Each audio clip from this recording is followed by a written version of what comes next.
শিক্ষাবিদ কামাল হোসেন রয়েছেন টেলিফোন লাইনে। যে বিষয়ে জানতে চাইব, বিকাশ ভবন অভিযানের ডাক চাকরি প্রার্থীদের এবং এই নিয়ে প্রায় 4 বার রাজপথে আন্দোলনে নামলেন তারা, কি বলবেন?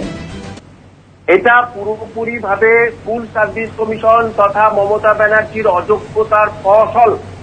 দেখুন, পরিষ্কার করে গেজেটে বলে দিয়েছে যে, এবং 2 নম্বর পাতায় কলকাতা গেজেটের 2 নম্বর পাতায় কে এবং এল দাগে যে মেরিট লিস্টে কেবল এক্সপিরিয়েন্সের 10 নাম্বার যোগ হবে।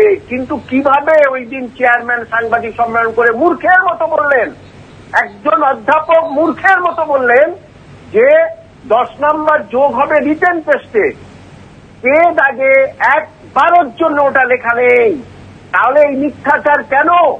এই হতাশ ছেলে মেয়েদের সঙ্গে মিথ্যাচার কেন? 2 নম্বর, এত বছর মিলে এই মাত্র 15,000 শূন্যপদ, সেখানে 1998 থেকে এসএসসি হয়েছে প্রতি বছর মিনিমাম 10,000, সর্বাধিক 23,000। অর্থাৎ এই 9 বছরে শূন্যপদ হওয়া উচিত গড়ে 1 লাখ। সেটা কোথায় গেল? তাহলে ডবল চাকরি বলে রাজ্যের শিক্ষিত ছেলে মেয়েদের সঙ্গে প্রতারণা করছেন মাননীয় মুখ্যমন্ত্রী। কেন রাজ্যের শিক্ষিত ছেলে মেয়েদের সঙ্গে এই রকম ধরনের ব্যবহার করছেন উনি?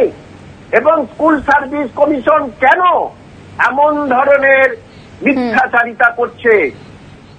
আরেকটা বলছি, সুপ্রিম কোর্টে এফিডেভিট দিয়েছে 26 নম্বর দাগে স্কুল সার্ভিস কমিশন যে অযোগ্যর সংখ্যা 2000 উপরে। একদম ধন্যবাদ। শিক্ষাবিদ কামাল হোসেন ছিলেন টেলিফোন লাইনে।